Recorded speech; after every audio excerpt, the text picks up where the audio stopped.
The woman sitting in the Belmont Regency's marble lobby didn't look like someone who could buy the building. Her denim trench coat was simple, her turban wrapped with quiet elegance, and her leather bag showed years of use.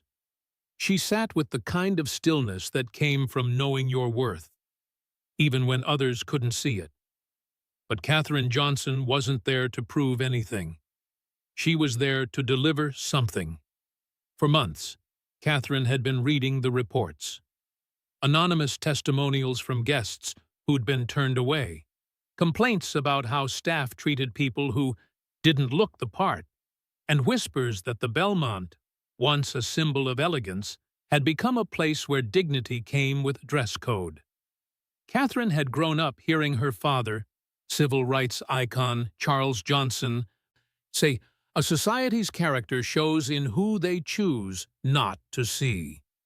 Now she feared that lesson was being forgotten inside these gilded walls she'd helped keep standing. So she came, in person. No assistant, no announcement, just a woman with a letter for the mayor, and a ring on her finger that told a story no one in that lobby could read. She pushed through the glass doors, her heels clicking softly against marble that gleamed like gold. The chandelier overhead cast shadows that danced across faces. Faces that would soon turn her way for all the wrong reasons. No one greeted her. The concierge at the desk was polishing the counter with mechanical precision, her eyes scanning for guests who mattered. Katherine approached slowly, her breath steady, her posture upright. "Good afternoon," Katherine said warmly. The young woman, Tracy Jefferson, according to her name tag, glanced up with a smile that froze the moment their eyes met. Her gaze traveled down Katherine's coat, paused at her worn bag, then returned to her face with something colder than ice. "Can I help you?" Tracy's tone shifted. Polite words, dismissive delivery. "Yes, I'm here to meet with Mayor Walter. I have a letter I'd like to—" "Ma'am," Tracy's voice sharpened, louder now, drawing attention. "This lobby is for registered hotel guests only. If you're here for the mayor's event, media check-in is through the side entrance." Katherine felt the shift in the air. Conversations paused. Eyes turned. She could feel the judgment pooling around her like floodwater. "I understand," Katherine replied softly, "but I'm not media. I was told the mayor would be—" "Ma'am, I'm going to need you to step back from the desk." Tracy's hand moved toward the phone. "Security protocols." Katherine stood her ground, not with anger, but with something quieter. Something Tracy clearly mistook for arrogance. That's when he appeared. Before we get started, don't forget to give this video a like, hit that subscribe button, and tell us in the comments where you're tuning in from. Your support helps us bring you even more incredible stories. And trust me, you won't want to miss what's coming next. Now, let's get into the story. Tracy's supervisor, Martin Cole, emerged from a back office, his expression sharp as glass. He was the kind of man who measured people by their clothes and paid them respect accordingly. His eyes swept over Katherine with the speed of an auction appraisal. "Is there a problem here?" His voice was clipped, corporate, condescending. "This woman is insisting she has business with the mayor," Tracy explained, her tone now victorious, as if she'd caught an intruder. Katherine inhaled slowly. She'd been here before, not in this hotel, but in spaces like it. Spaces where respect was currency, and her presence was somehow considered inflation. Martin leaned closer, his voice low but loud enough to carry. "Ma'am, the Belmont Regency has a reputation to uphold. If you're not a guest or part of the mayor's official party, I'll have to ask you to leave." Her heart pounded, but her face remained still. "I'm here to deliver something important," Katherine said quietly, her fingers brushing the envelope in her bag. Martin's eyes flicked to her hands, and for just a second, something glinted in the light. A ring, gold, engraved, but he didn't register it. He was too focused on making her leave. Catherine stood there, surrounded by marble and judgment, feeling the weight of eyes that refused to see her. And then, just as Martin raised his hand to signal security, a voice echoed across the lobby. "What's going on here?" The room froze. Cameras turned. Murmurs stopped. Even the fountain in the corner seemed to pause. Mayor Adams Walter, dressed in a milk-white blazer, strode through the lobby entrance with aides flanking him like wings. His face was calm, curious, until his eyes landed on the scene unfolding at the front desk. And in that single moment, the lobby became a stage. Catherine's pulse quickened. Martin's jaw tightened. Tracy's hand dropped from the phone. The mayor moved closer, his gaze sweeping between Catherine and the staff, his brow furrowing in confusion. Then his eyes fell on her hand, on the ring, and everything stopped. But to understand why that ring mattered, why the mayor's face drained of color the moment he saw it, you have to go back. Back to the woman Katherine Johnson had always been, the father who raised her, and the quiet fortune she'd built in a world that rarely noticed her until it needed her. This is her story. The lobby transformed the moment Mayor Adams Walter entered. It wasn't just his presence, though at 6'2", with shoulders that filled his tailored blazer, he had plenty of it. It was the shift that followed him like weather. Conversations pivoted mid-sentence, postures straightened. Smiles appeared on faces that had been stone just seconds before. Adams Walter, 42, moved through spaces like a man who'd spent years learning how to fill them. His milk-colored blazer caught the light from the chandeliers. His tie was knotted with precision, and his stride carried the practiced confidence of someone who knew that doors opened before he reached them. Behind him, aides whispered into earpieces. Security flanked his sides with the smooth choreography of men who'd done this 100 times. Cameras flashed from the corner where a small press contingent waited, capturing the mayor's arrival for the afternoon's housing initiative announcement. But Adams wasn't looking at the cameras. His eyes swept the lobby with the trained awareness of a politician who'd learned to read rooms the way sailors read water. And something in the current felt wrong. There, near the front desk, a cluster of tension that didn't match the polished elegance around it. A woman seated in a chair, her posture too still. 2 staff members hovering like sentries. And faces in the crowd turned not with admiration, but with curiosity, laced with judgment. Adams slowed his approach, raising a hand to pause his entourage. "Is there a problem here?" His voice carried, not loud, but weighted with the kind of authority that made people stop and listen. Tracy Jefferson snapped to attention so fast she nearly dropped the clipboard in her hands. Her smile appeared instant and wide, the kind of smile that covered panic like foundation over a bruise. "No, sir. No problem at all. Just standard security procedure." She gestured vaguely toward Catherine, as if the explanation should be obvious. "We were ensuring all guests are properly registered." Adams's gaze shifted to Martin Cole, who straightened his tie and stepped forward with the rehearsed deference of middle management meeting power. "Mr. Mayor, we're honored to have you. Everything's under control here. Just a small misunderstanding." But Adams wasn't looking at Martin anymore. He was looking at her. Katherine Johnson sat with her hands folded in her lap, her denim trench coat draped over the armrest beside her.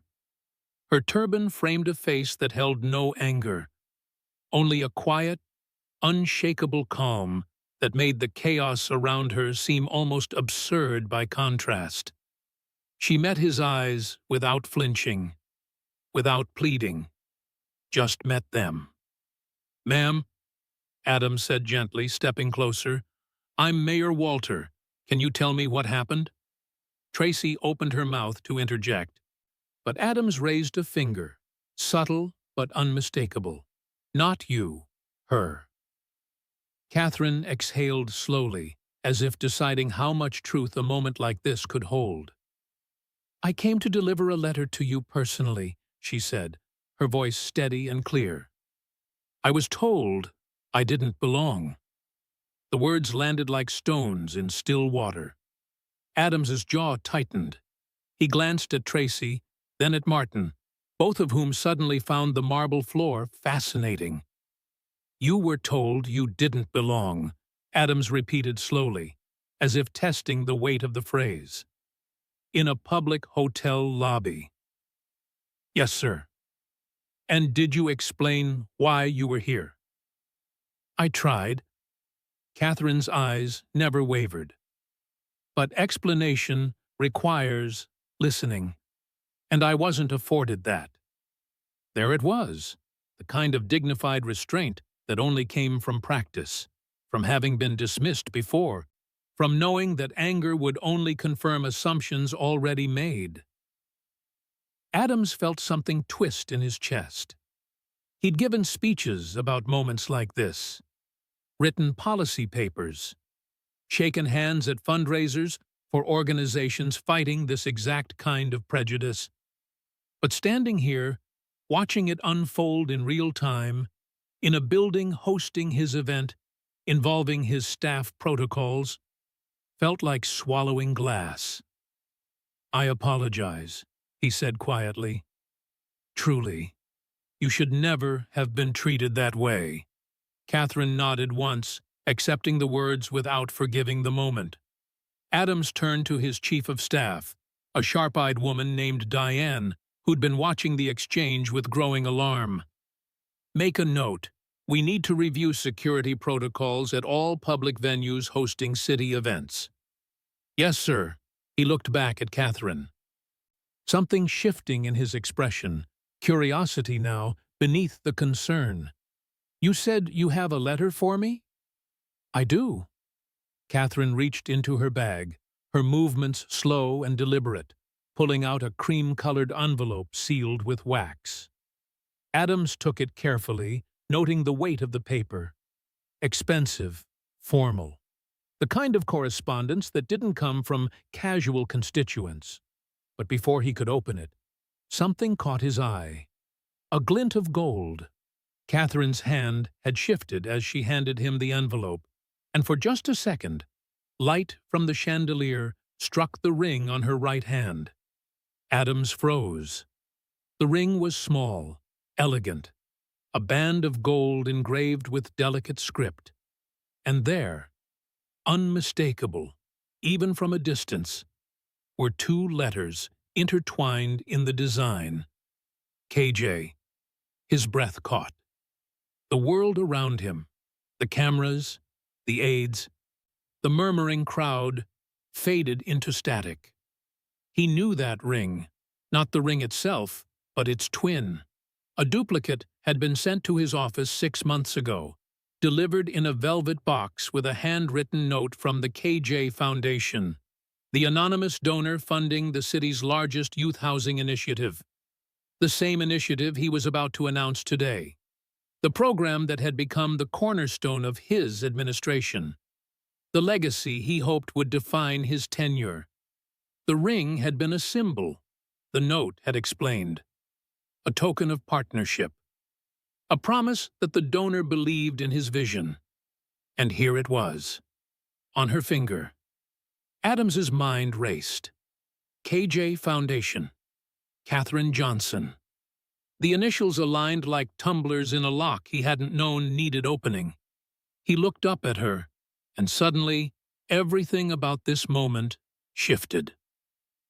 This wasn't just a woman who'd been disrespected at a hotel desk. This was the woman who'd saved his campaign. his credibility, his conscience. And she'd been standing here, quiet, patient, dignified, while his city's staff treated her like an intruder. "Miss Johnson," Adams said slowly, his voice barely above a whisper. "That ring." Catherine's eyes met his, and in them he saw understanding. She knew that he knew. "Yes, Mr. Mayor," she said softly. "We have corresponded before." The air between them hummed with unspoken recognition, and in that moment, the marble lobby of the Belmont Regency stopped being just a stage. It became a reckoning. 3 months earlier, the envelope had arrived on a Tuesday morning, unmarked except for the mayor's name written in elegant script across the front. Adams had been mid-meeting when Diane brought it in, her expression unreadable but urgent. Inside was a single sheet of heavy paper and a small velvet box. The letter was brief. "Dear Mayor Walter, your vision for this city's youth deserves more than words. Enclosed is our commitment to the future you promised. KJ Foundation." When Adams opened the box, he found a gold ring. Simple, refined, engraved with the initials KJ intertwined like vines. The donation had hit his office account within the hour. $10 million. No conditions, no press release, no photo opportunity, just belief. Adams had held that ring for a long time that day, turning it over in his fingers, wondering who KJ was. What kind of person gave that much and asked for nothing in return? Not even recognition. He'd placed the ring in his desk drawer. A private reminder of what trust looked like when it came without strings. And now, Adams stood in the Belmont Regency lobby, staring at its twin on Katherine Johnson's hand. The crowd around them had gone still, sensing something shift in the air like pressure before a storm. Conversations died. Camera operators adjusted their angles instinctively, recognizing the body language of revelation. "Ma'am," Adams said, his voice low and careful, "where did you get that ring?" Catherine's expression remained serene, but something flickered behind her eyes. Acknowledgement, perhaps. Or relief. "It was my grandmother's design," she replied softly. "I had 2 made." Tracy Jefferson blinked, confusion creasing her face. "Sir, she doesn't even have proper identification. We were just following proto—" "You'll be silent, Miss Jefferson." Adams didn't raise his voice. He didn't need to. The command landed like a gavel.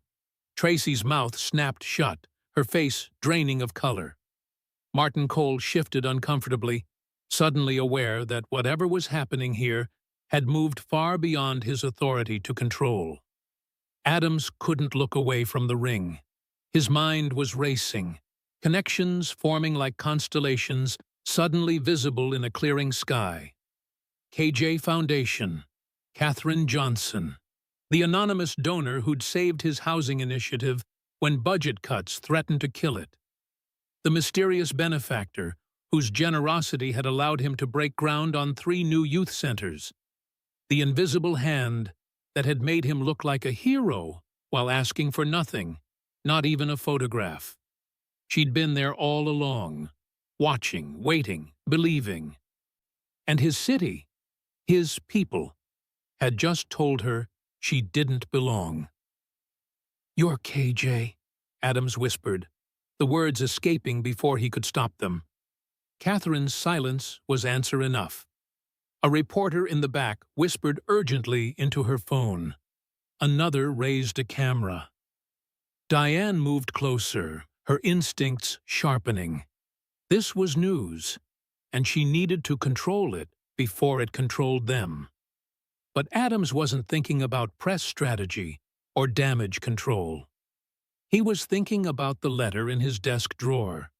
the quiet faith it represented, the way someone had seen his vision and decided it was worth building without ever asking to stand in the spotlight.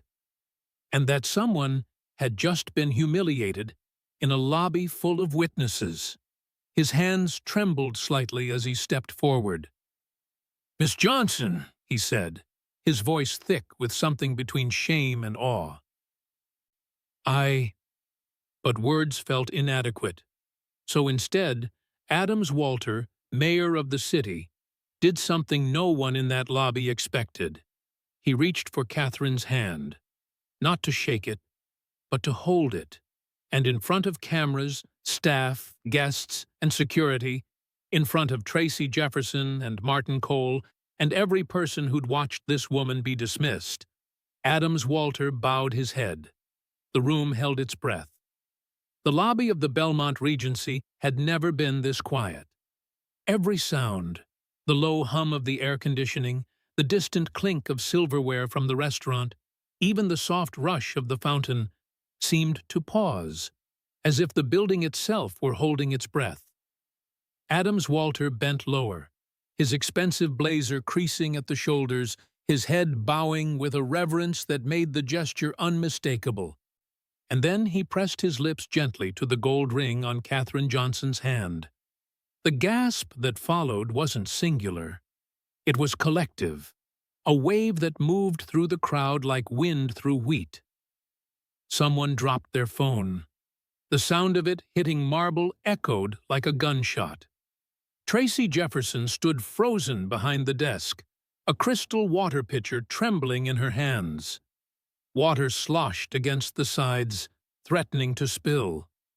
Her mouth opened, but no sound came out. Her carefully constructed composure, the practiced smile, the corporate courtesy, shattered like glass. Martin Cole stumbled backward a step, his face pale, his eyes darting between the mayor and Catherine as if trying to solve an equation that suddenly had too many variables. "Miss Johnson," Adams said, his voice breaking slightly as he straightened, still holding her hand with both of his. "Your generosity has touched more lives across this city than you may ever know. The youth centers, the housing programs, the scholarships."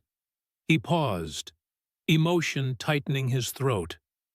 "If only we had known who you were." The cameras erupted, flashes burst like lightning, one after another, illuminating Catherine's face in strobing white light.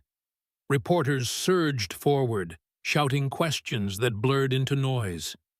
Phone screens lifted like offerings, recording every angle of the moment. Diane barked orders at security trying to establish a perimeter, but the damage, or perhaps the revelation, was already done. A moment ago, Katherine Johnson had been invisible. A woman in a denim coat, dismissed with barely a glance.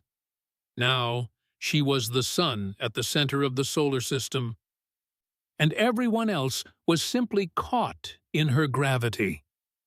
Tracy's water pitcher slipped from her hands.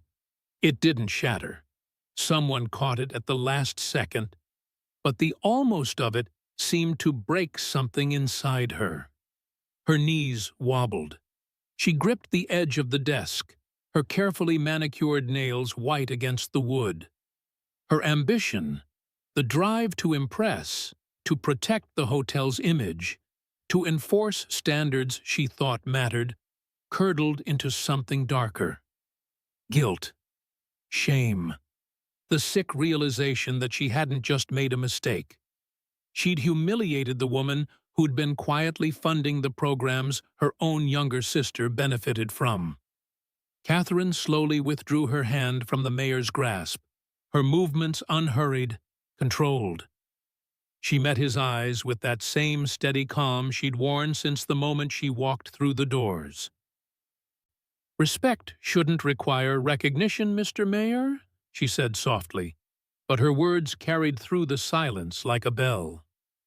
Adams flinched as if struck, because she was right. Respect shouldn't come with conditions. It shouldn't wait for credentials or titles or rings that told a story. It should be offered freely, to everyone who walked through those doors, whether they wore diamonds or denim. "You're right," Adams whispered, the words almost lost beneath the chaos of voices and camera shutters. "You're absolutely right." Catherine's gaze swept across the lobby, past Tracy, whose face was streaked with tears she hadn't realized were falling, past Martin, who looked like he wanted the marble floor to open and swallow him whole, past the security guards who suddenly didn't know where to look. Her eyes landed on the framed portrait of the hotel's founder hanging near the entrance, a man who'd built the Belmont Regency as a place where everyone was supposed to feel welcome. "I came here to believe in something," Catherine said quietly, more to herself than to the mayor. "I wanted to see if the places we build still remember why they were built." She stood, smoothing her coat, her dignity intact despite everything. "Now I have my answer." By noon, the photograph was everywhere, not just on news sites, everywhere. Twitter, Instagram, TikTok. Reddit threads dissect every angle. The image was identical across platforms. Mayor Adams Walter, head bowed, lips pressed to Katherine Johnson's hand, while behind them, Tracy Jefferson stood frozen, her face a portrait of dawning horror. The headlines wrote themselves. "Mayor kneels before anonymous benefactor after lobby humiliation." "Hotel staff eject $10 million donor." Then the mayor kissed her ring. The woman they tried to remove just saved their city. By 12:30 p.m., the Belmont Regency's phone lines were melting. Guests demanded refunds. Advocacy groups called for investigations. Local news vans circled the block like vultures. The hotel's general manager, Richard Pemberton, emerged from his office looking like a man who'd aged 5 years in 5 hours. He called an emergency meeting in the executive boardroom. Tracy sat near the end of the table, her hands folded so tightly her knuckles had gone white. Martin Cole sat across from her. His tie loosened, sweat beading at his temples despite the aggressive air conditioning. "Someone explained to me," Pemberton said, his voice dangerously calm, "how we managed to eject the single most important philanthropist in this city from our lobby, on camera, during a mayoral event." Silence. Tracy opened her mouth, closed it, tried again. "Sir, I was following protocol. She didn't have confirmation of her reservation. She didn't present proper protocol." Pemberton's laugh was sharp and bitter. "Protocol just cost us 3 corporate bookings and a wedding party worth 6 figures. Protocol is trending on social media as a euphemism for discrimination." Tracy's eyes filled with tears she refused to let fall. "I'm sorry," she whispered. "Sorry doesn't fix this." Pemberton turned to his PR director. "Draft a statement. Full apology. Commitment to inclusivity training. And someone find out if Miss Johnson will even take our call." 10 blocks away, Katherine Johnson sat in her modest brownstone office, staring at her phone as if it were a live grenade. 43 missed calls. 62 emails. Text messages from people she hadn't spoken to in years, all wanting to know the same thing. "Are you okay? Can we talk? Will you give an interview?" She turned the phone face down on her desk. This wasn't what she'd wanted. Catherine had come to the Belmont to deliver a letter. A quiet proposal for expanding the youth housing program into hospitality training. A way to create pathways for young people like Tracy, who were working hard but trapped in systems that taught them to judge rather than serve. She'd wanted to plant seeds, not set fires. Her assistant, a sharp woman named Claire, knocked gently before entering. "The Foundation's inbox is overflowing," Claire said carefully. "Press requests, interview offers. 3 different publishers want you to write a memoir." Catherine closed her eyes. "What did we send out?"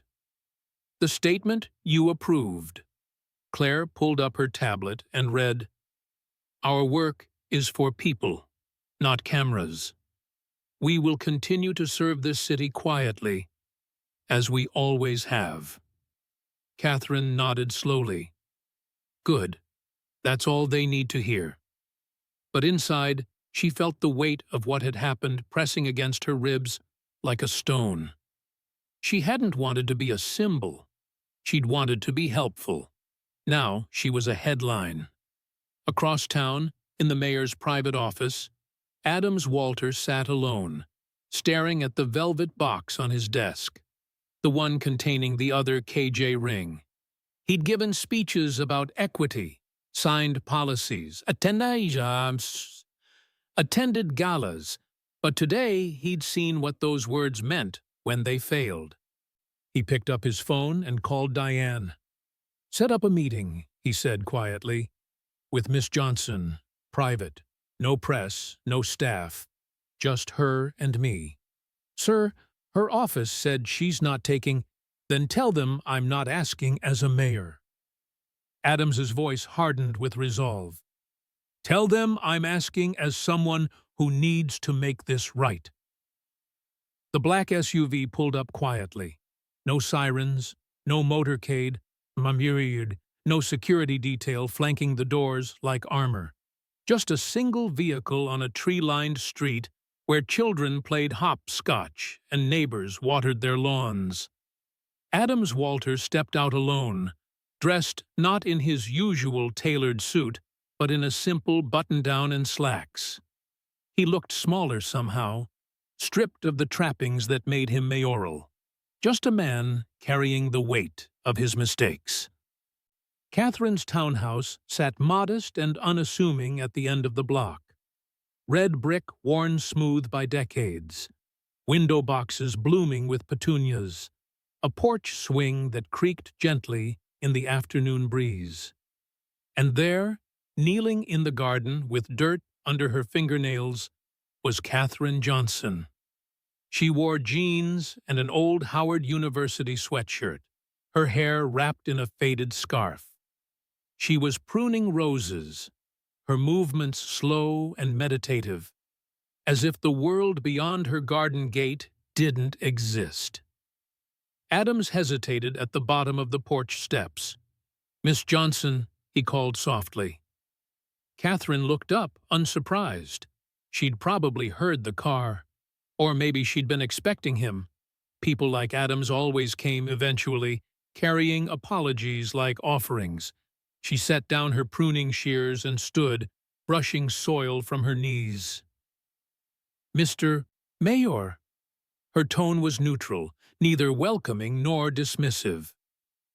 "I came to apologize," Adams said, climbing the steps slowly. "Not as the mayor, not with cameras or statements, just as a man who failed to see."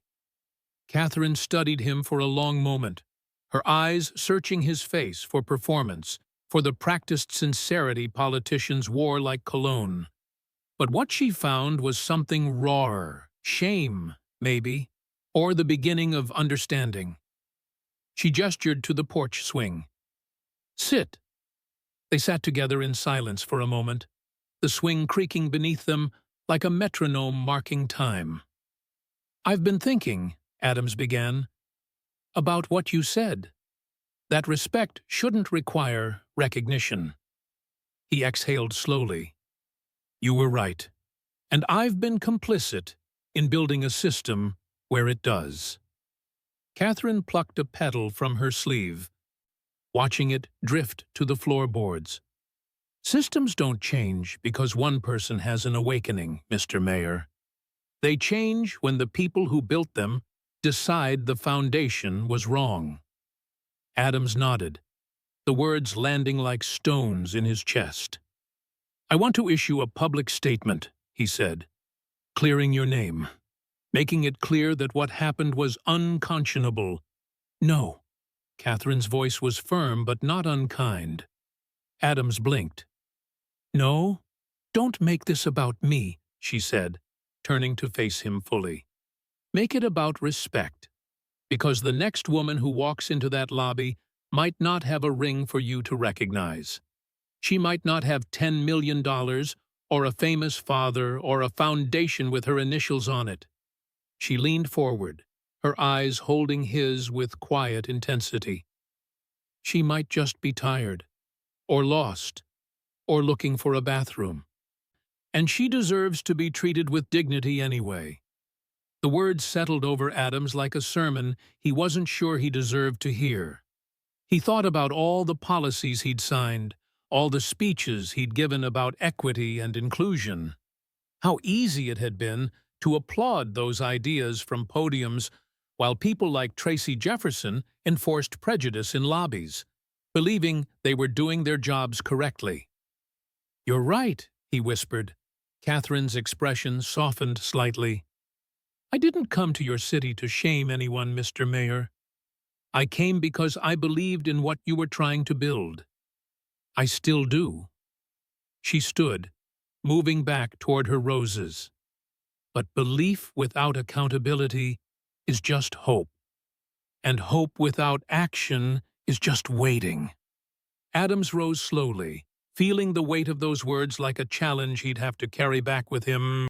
"What would you have me do?" he asked. Catherine clipped another wilted bloom, her voice steady and sure. "Teach them to see people, not profiles.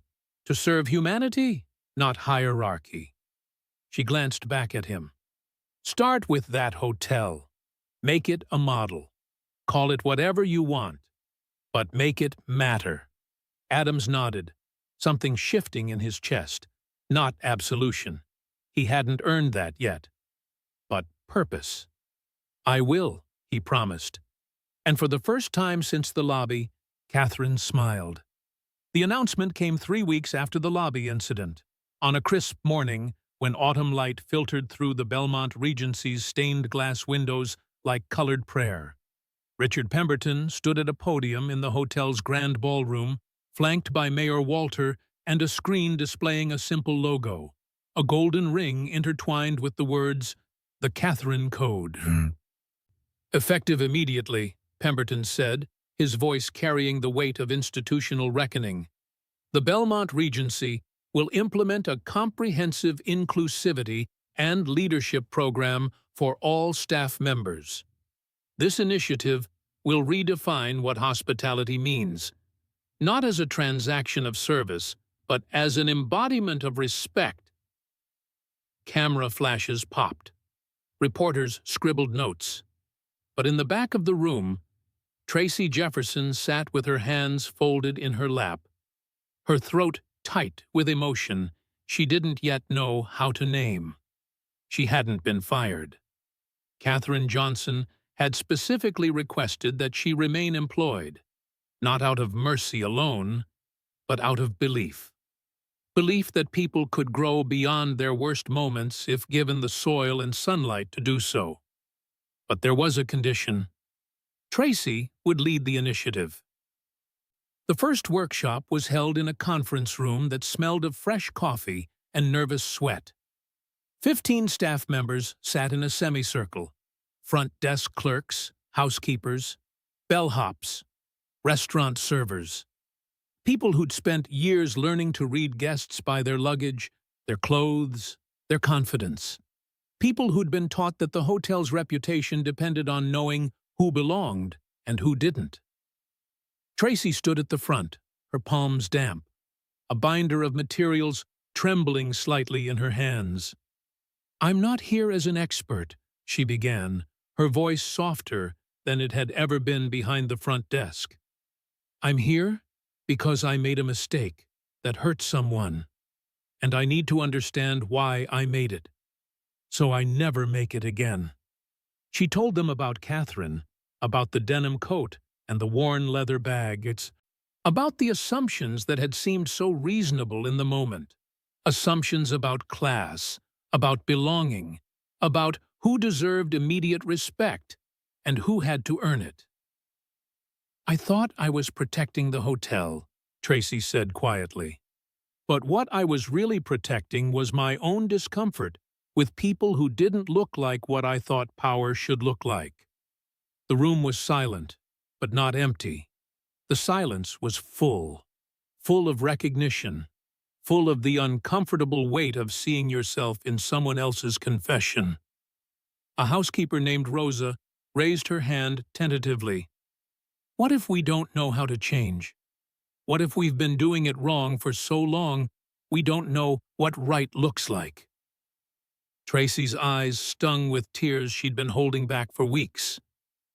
"Then we learn together," she whispered. The workshops continued over the following weeks, evolving from awkward confessions into genuine transformation. They brought in facilitators, experts in implicit bias, in trauma-informed hospitality, in the history of discrimination in public spaces. They watched documentaries about the civil rights movement, about sit-ins at lunch counters and hotels that once turned people away based on skin color alone. They role-played scenarios. A guest who doesn't speak English fluently. A family dressed casually after a long road trip. Someone with a disability who needs accommodation. Someone who doesn't fit the narrow definition of what a Belmont Regency guest should look like. And slowly, something shifted. Not overnight, not without resistance or discomfort, but shift it did. Martin Cole, the supervisor who'd reinforced Tracy's decision that day, stood before the group during the fourth session and said something that made everyone stop breathing. "I grew up poor," he admitted, his voice rough with emotion. "My mama cleaned hotel rooms to put food on our table.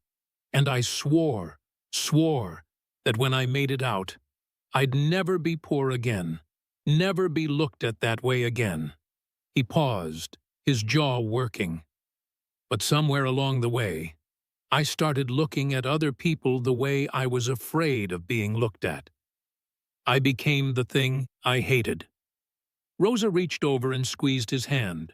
Tracy watched, something breaking open in her chest, something that had been locked tight since the moment the mayor kissed Catherine's ring. Empathy, maybe. Or shame's quieter cousin, accountability. One Thursday afternoon, 6 weeks into the program, Catherine Johnson walked through the lobby unannounced. No cameras, no entourage, just a woman in a simple navy dress, carrying a leather folder under her arm. The front desk clerk, a young man named David, who had been hired after the incident, looked up and smiled. "Good afternoon, ma'am. Welcome to the Belmont Regency. How can I assist you today?" No hesitation, no assessment. Just service offered freely. Catherine smiled. "I'm here for a meeting. Conference room B. Of course. Second floor, east wing. The elevators are just—" "I remember." Catherine's eyes held warmth. "Thank you." David nodded, already turning to help the next guest, an elderly woman with a walker who had just come through the doors. Catherine paused, watching him offer assistance without being asked, his tone gentle and unhurried. Progress, she thought. Small, but real. Conference room B was full when Catherine arrived. The entire Catherine Code cohort, plus a few new hires who had been brought on specifically because they demonstrated the values the program was trying to instill. Tracy stood at the front, mid-presentation about a new guest feedback system designed to catch and correct moments of bias before they escalated. She stopped mid-sentence when Catherine entered. The room rose instinctively, a wave of respect that felt different than before. Not performative, but genuine. "Please sit," Catherine said gently, taking an empty chair near the back. Tracy's hands trembled as she tried to continue her presentation, but Catherine raised a hand. "May I?" she asked. Tracy nodded. stepping aside, her heart hammering. Catherine walked to the front slowly, her eyes moving across each face, seeing them, really seeing them, the way she'd wanted to be seen that day in the lobby. "I won't take much of your time," she began, her voice quiet but clear. "I just wanted to say something I wish someone had said to me when I was younger and working my first job."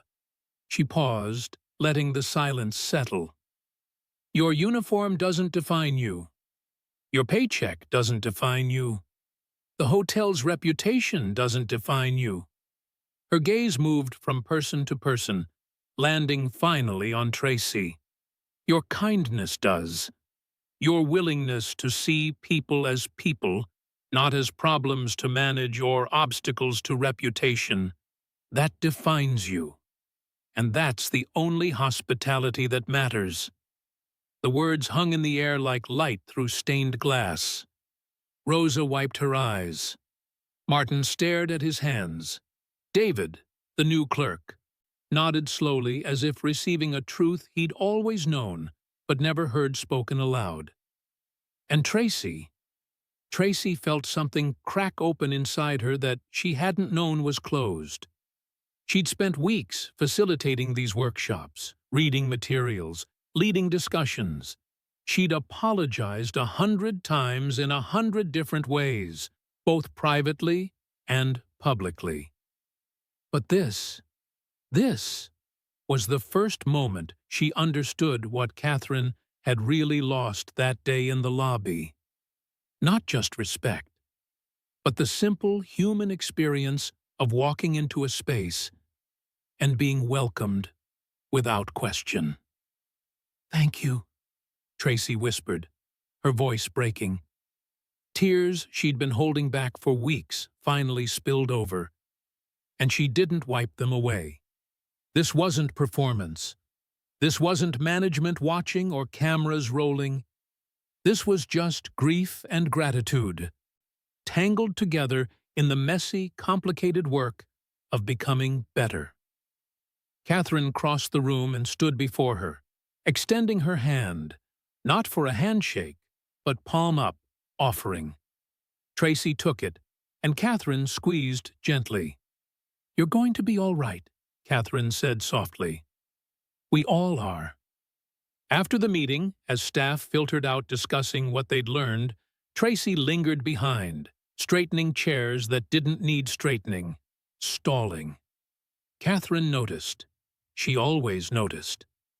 "Walk with me?" Catherine asked. They walked through the lobby together, the same lobby where everything had fallen apart, and, somehow, begun to rebuild. Tracy stopped near the fountain, where she'd stood that day holding the water pitcher, watching her world unravel.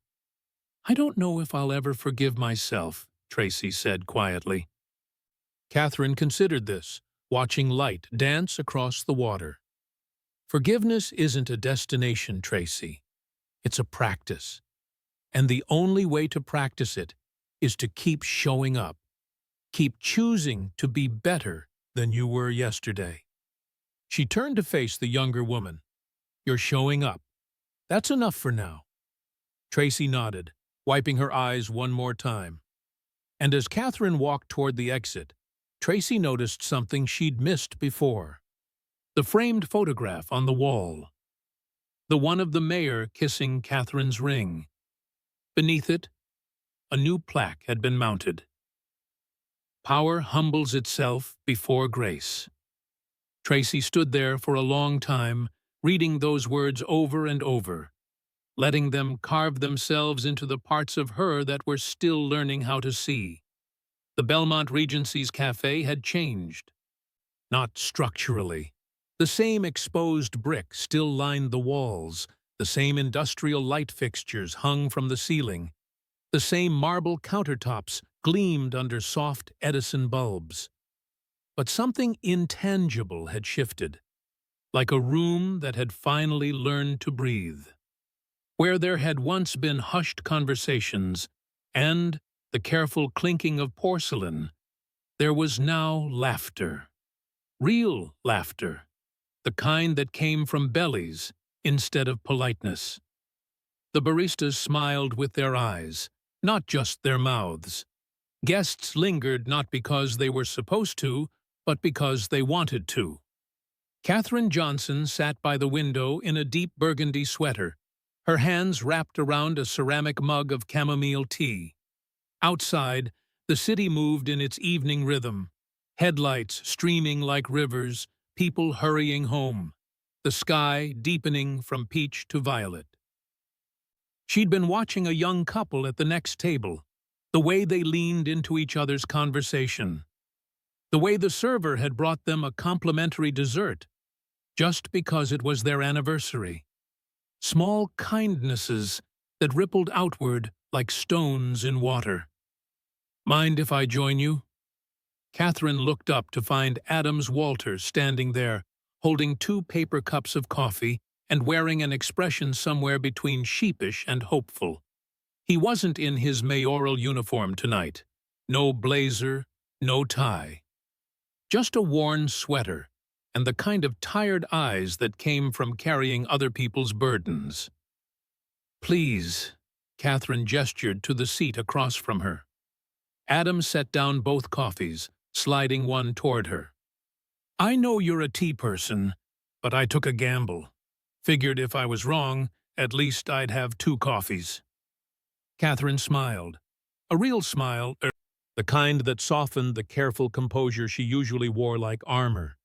She accepted the coffee, wrapping her hands around its warmth. For a while, they sat in comfortable silence. 2 people who'd been through something together and didn't need to fill every moment with words. "The cafe feels different," Adam said finally, his eyes scanning the room. "Lighter, somehow." "It is different," Katherine replied. "The staff here used to serve like they were auditioning. Now they serve like they care." Adams nodded slowly, watching a barista laugh at something a customer said. Genuine, unscripted joy. "I've been reading the feedback from the Katherine Code sessions," he said. "The stories people are sharing, about moments they regret, moments they're proud of, moments they're still learning from." He paused. "It's powerful, Katherine. What you've started here." Katherine tilted her head slightly. "I didn't start it. You did, by recognizing that something was broken." "No." Adams's voice was firm but not harsh. "I recognized it because you showed me. Because you walked into that lobby and refused to shrink yourself to fit their expectations." He leaned back, his fingers tracing the rim of his coffee cup. "You didn't have to forgive them, you know. The hotel. Tracy. Any of us." His eyes met hers, searching. "You could have sued, could have demanded heads roll, could have turned this into a crusade." Katherine was quiet for a moment, her gaze drifting back to the window where the city lights were beginning to glow against the darkening sky. "Forgiveness wasn't for them," she said softly. "It was for me." Adams frowned slightly, leaning forward. "I don't understand." Katherine set down her coffee and folded her hands in her lap, the gold ring catching the cafe's warm light. "My father used to tell me a story," she began, her voice taking on the cadence of memory. "When he was organizing sit-ins in the 60s, he met a man, a restaurant owner, who spit in his face, called him things I won't repeat, had him arrested for trespassing." She paused, her expression distant but not pained. 20 years later, my father was giving a speech at a community center about reconciliation, and that same man showed up. He'd lost his restaurant years before, been through his own hardships, and somewhere along the way, he'd changed. He came to apologize. Adams watched her intently, not wanting to miss a word. "My father hugged him," Katherine continued, "right there in front of everyone. And afterward, I asked him How he could do that. How he could embrace someone who'd hurt him so deeply. She looked at Adams, her eyes holding a wisdom that felt ancient and immediate all at once. He said, "Baby girl, if I carry that man's hate inside me, he's still winning. Forgiveness isn't about saying what he did was okay. It's about refusing to let his cruelty define the rest of my story." Catherine's voice grew softer. "He taught me that power without mercy becomes tyranny. That justice without grace is just revenge in a different suit. And that the strongest thing you can do when someone hurts you is refuse to become like them." The words settled between them like snow, quiet, transformative, impossible to ignore. Adams felt something tighten in his chest. He'd spent his entire political career talking about justice, about equity, about holding systems accountable. But he'd rarely thought about what came after accountability, about what healing actually required. "I thought justice was about consequences," he admitted quietly. "It is," Catherine said, "but it's also about restoration, about creating conditions where people can be better than they were." She gestured subtly toward the cafe staff, toward the woman behind the counter who'd once judged guests by their shoes, who now greeted everyone with the same warm attention. Tracy could have been destroyed by what happened, fired, blacklisted, made into a cautionary tale. Catherine's expression was thoughtful. But what would that have taught her? That mistakes are unforgivable? That growth is impossible? Adams shook his head slowly, understanding dawning like sunrise. "You gave her something harder than punishment." "I gave her a mirror," Catherine said simply, "and the tools to rebuild what she saw in it." They sat in silence again, but this time it felt heavier, weighted with the kind of truth that changed how you saw everything afterward. Adams thought about his own career, the policies he'd championed, the people he'd removed from positions of power when they failed to meet standards. He'd thought he was doing justice, and maybe he was, but he'd never asked what came after the removal, where those people went, whether they learned, whether they healed. "Respect cannot be legislated," he said finally, the realization forming as he spoke. "It can only be modeled."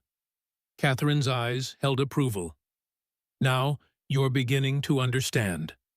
Adams ran a hand over his face, exhausted by the emotional labor of unlearning things he'd believed were true. "I want to do something," he said, his voice gaining strength. "Not for publicity, not for votes. Something that actually honors what you've taught me, what your father's legacy represents." Catherine waited, curious. "The next youth center we're building, the one breaking ground next spring in the West End." Adams leaned forward, his expression earnest. "I want to name it after your father, the Charles Johnson Center for Youth and Equality." Catherine's breath caught. Her father's name, spoken aloud in this cafe, offered as tribute, as continuation, as promise. "It'll house not just programs," Adams continued, his words coming faster now, fueled by genuine conviction, "but a memorial, a library with his writings, photographs from the movement, resources for young people learning about civil rights history. And most importantly," he paused, making sure she heard this part clearly, "a training program for hospitality workers, for young people who want careers in service industries. We'll teach them what you taught Tracy, that hospitality isn't about serving the wealthy. It's about honoring humanity." Catherine's eyes glistened, light refracting through tears she didn't let fall. Her father had died when she was 19, his heart giving out after decades of carrying the weight of other people's freedom. She'd built the foundation in his name, donated millions in his memory, tried to live by the principles he'd taught her. But this, having his name on a building where young people would learn, would grow, would be equipped not just for jobs but for purpose. This felt like resurrection. He would have liked that, she said softly, her voice trembling just slightly. He always said the work wasn't about monuments. It was about movements. Then we'll make it a movement, Adams promised. Every person who walks through those doors will know his story, will understand that the fight for dignity isn't something that happened in history books. It's something we choose every single day. Catherine reached across the table and placed her hand over his, not the hand with the ring this time, just her hand, warm and human and grateful. "Thank you," she whispered. Adams shook his head. "I should be thanking you. You could have burned this city down with your story. Instead, you're helping us rebuild it." "Burning things down is easy," Catherine replied, withdrawing her hand and wrapping it back around her now cooling coffee. "Building something that lasts, that requires patience, and faith that people are capable of more than their worst moments." She glanced around the cafe again, at the laughter, the warmth, the way the space had transformed from sterile perfection into lived-in grace. "My father used to say that revenge is a meal that poisons the cook, that you can spend your whole life feeding on anger, and all it does is make you bitter." She met Adams's eyes. "I refuse to be bitter. I've seen too much beauty in the world, even in its broken places, to let cruelty define me." Adams felt something shift in his chest. Not just understanding now, but conviction. The kind of bone-deep certainty that changed how you moved through the world. "I want to be better," he said quietly. "Not just as a mayor, as a person." Catherine's smile was gentle. "Then keep showing up. Keep listening. Keep believing that people can change. Because if you stop believing that, you become exactly what you're fighting against." Outside, the city had settled into full night, lights twinkling like promises kept and promises yet to be made. Adams finished his coffee, feeling lighter than he had in months. Not because the work was done. It wasn't. It would never fully be done. But because he finally understood what the work actually was. Not perfection, not punishment, just grace. Offered again and again, until it became the foundation everything else was built on. "Will you come to the groundbreaking?" he asked. "For the center?" Catherine considered this, her fingers absently turning the ring on her finger, the ring that had started everything. "I'll come," she said finally, "not to be honored, but to honor him, and everyone who's still fighting to make sure dignity isn't a privilege."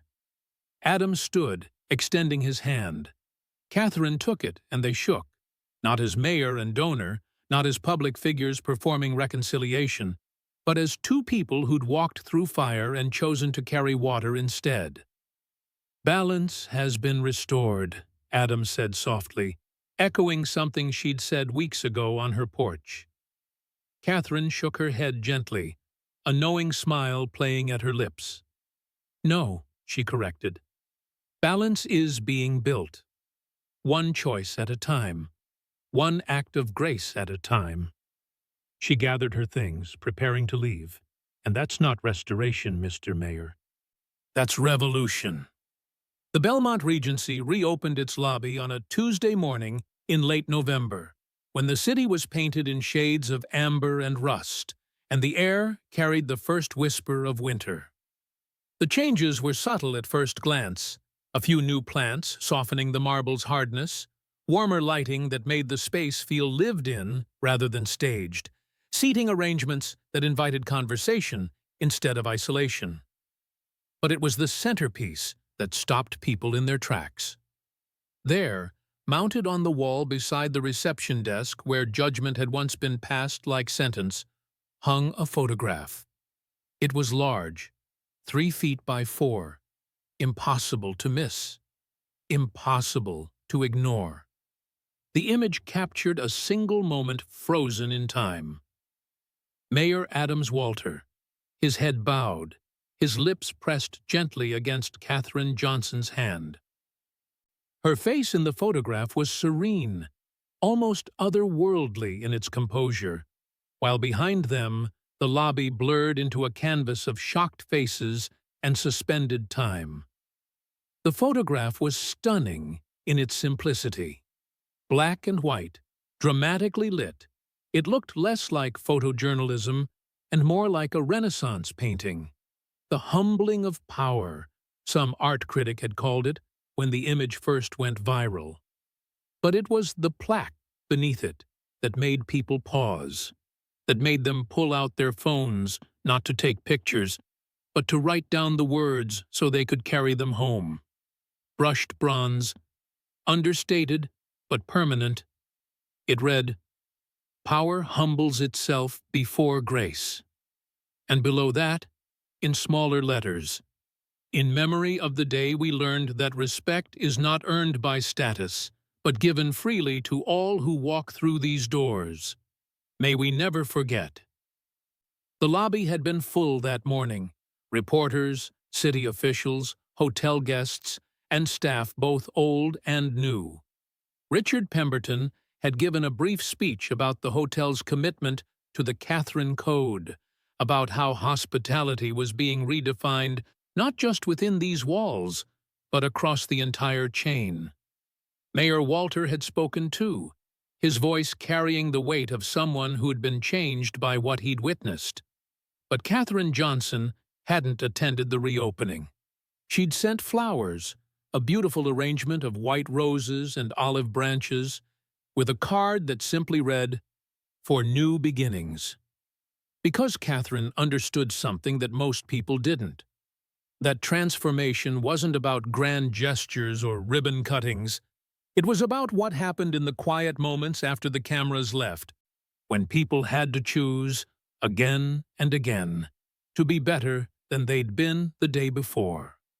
3 weeks after the reopening, on an ordinary Wednesday afternoon when the city was caught between appointments and obligations, Katherine Johnson walked through the glass doors of the Belmont Regency.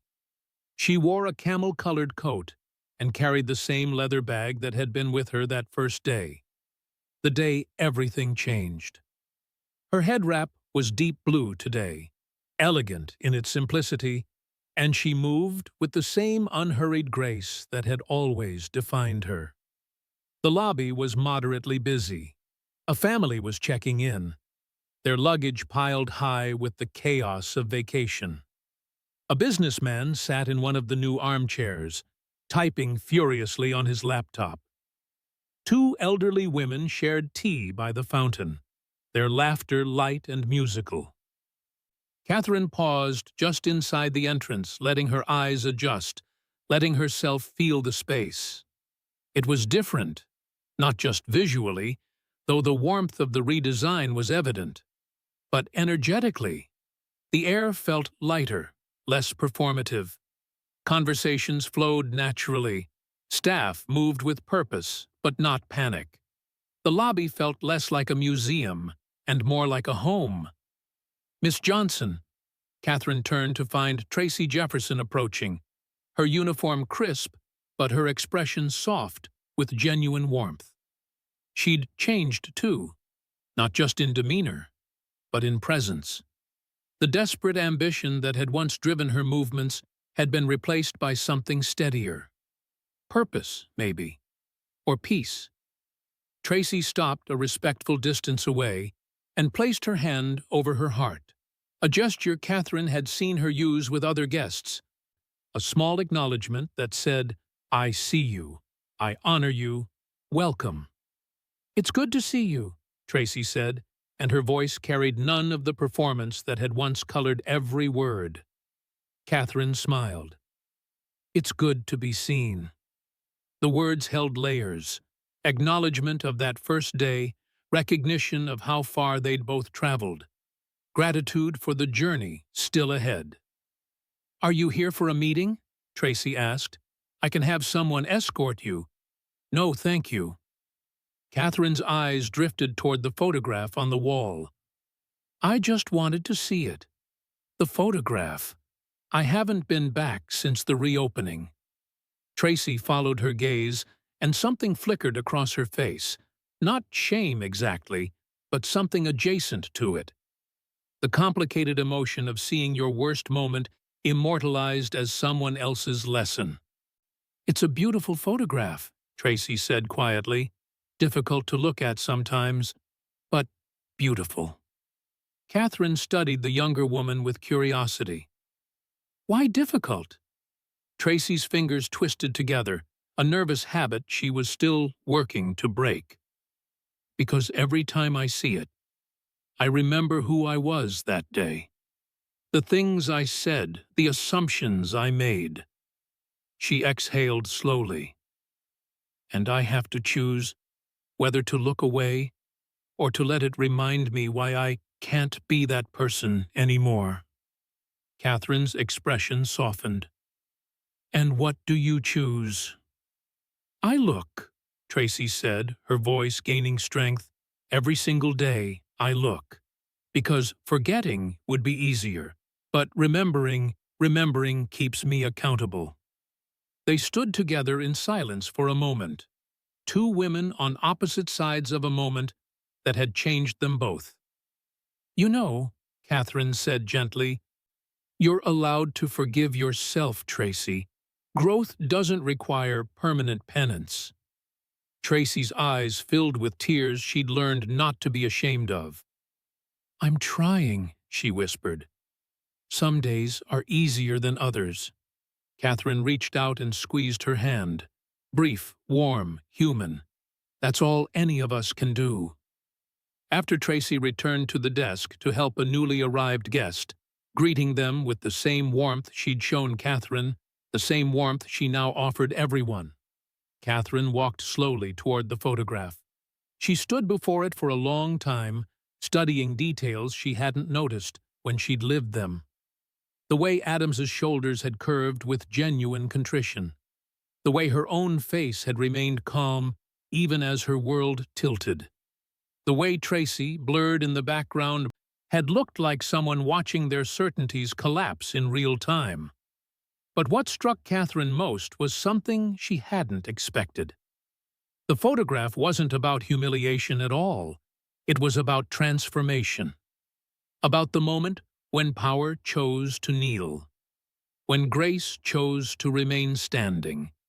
When an entire lobby full of witnesses had to confront the gap between who they thought they were and who they actually needed to become.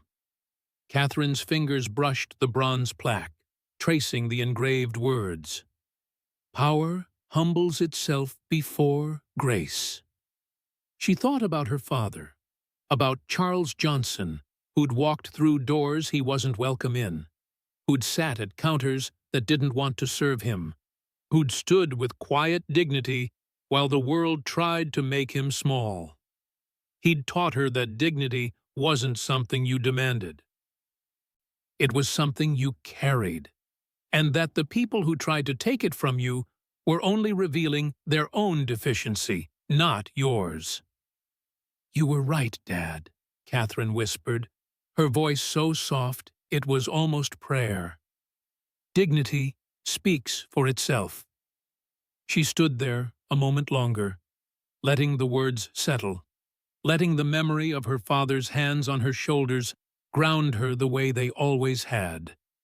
Then she turned and walked back toward the entrance, her heels clicking softly against marble that no longer felt cold. As she pushed through the glass doors, she passed a young black woman entering, mid-20s, wearing scrubs and sneakers, carrying a backpack that had seen better days. She looked tired, the kind of tired that came from double shifts and deferred dreams. The woman hesitated at the threshold, her eyes scanning the lobby as if calculating whether she belonged. Catherine caught her eye and smiled. Warm, knowing, conspiratorial. "They serve excellent coffee here," Catherine said gently. "And everyone is welcome." The young woman's shoulders relaxed slightly. "Thank you," she said, and her voice carried the weight of hearing something she'd needed to hear. Catherine watched her walk to the desk, watched David greet her with immediate respect, watched him gesture toward the cafe with genuine hospitality. And Catherine knew that this moment, this small interaction that no one would photograph or write about, was the real victory. Not the viral image, not the bronze plaque, not the mayor's apology or the training programs or the headlines that had dominated news cycles for weeks. But this, a tired woman walking into a space and being welcomed without question, without assessment, without judgment. That was transformation. Outside, the autumn afternoon was crisp and clear. The city moved in its eternal rhythm, buses rumbling, pedestrians hurrying, street musicians playing for the coins in their cases. Catherine pulled her coat tighter against the wind and walked toward her car, parked 2 blocks away. Behind her, the Belmont Regency stood elegant and imposing, its windows reflecting the golden light of late afternoon. Inside, the photograph would remain, a permanent reminder, a cautionary tale, a call to grace. But Catherine didn't need to look back. She'd already done the work of remembering, of forgiving, of building something new from the broken pieces of what had been. As she walked, her phone buzzed with a text from Adams. Groundbreaking for the Charles Johnson Center next Tuesday. 10 a.m. Hope you'll be there. Your father's legacy deserves to be celebrated. Catherine smiled and typed back. I'll be there, not to be celebrated, but to witness. That's where the real work happens, in the watching, in the believing that better is possible. She slipped her phone back into her pocket and continued walking, the gold ring on her finger catching occasional flashes of sunlight. Behind her, the story was already being told. In the lobby, guests asked about the photograph. Staff explained what had happened, what had changed, what they were still learning. Tour guides brought groups through, using the Belmont as a case study in institutional transformation. But the story that mattered most wasn't being told in lobbies or tour groups. It was being whispered in break rooms and living rooms and quiet conversations between strangers who'd seen the photograph and felt something shift inside themselves. It was the story of a woman who'd walked into a space she'd helped build and was told she didn't belong. And instead of burning it down, she'd taught them how to rebuild it better.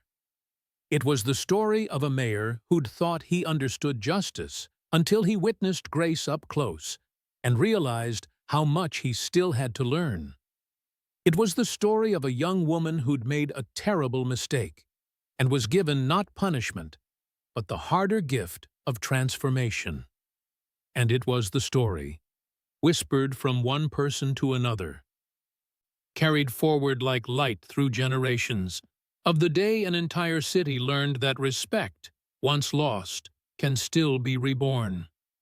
Not through force, not through shame, but through the patient, persistent, revolutionary act of choosing, again and again, to see the humanity in every person who walks through the door.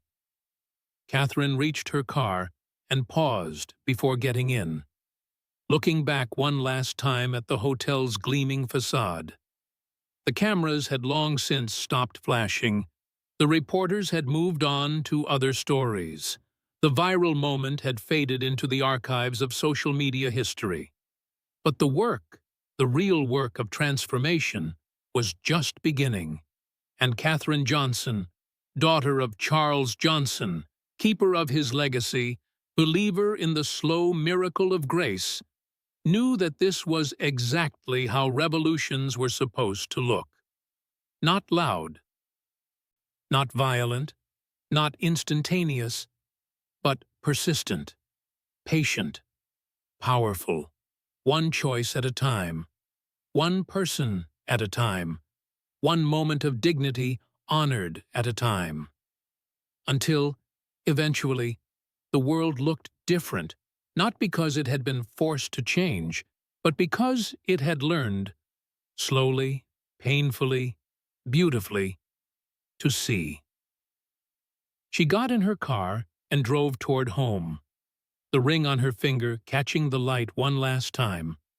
And somewhere in the city, in lobbies and cafes and spaces where people gathered, the story continued to spread, of quiet royalty, of humbled power, of grace that refused to become vengeance, and of a woman who proved that the strongest revolution isn't fought with anger. It's built with love that refuses to give up on people, even when they've given up on themselves, especially then.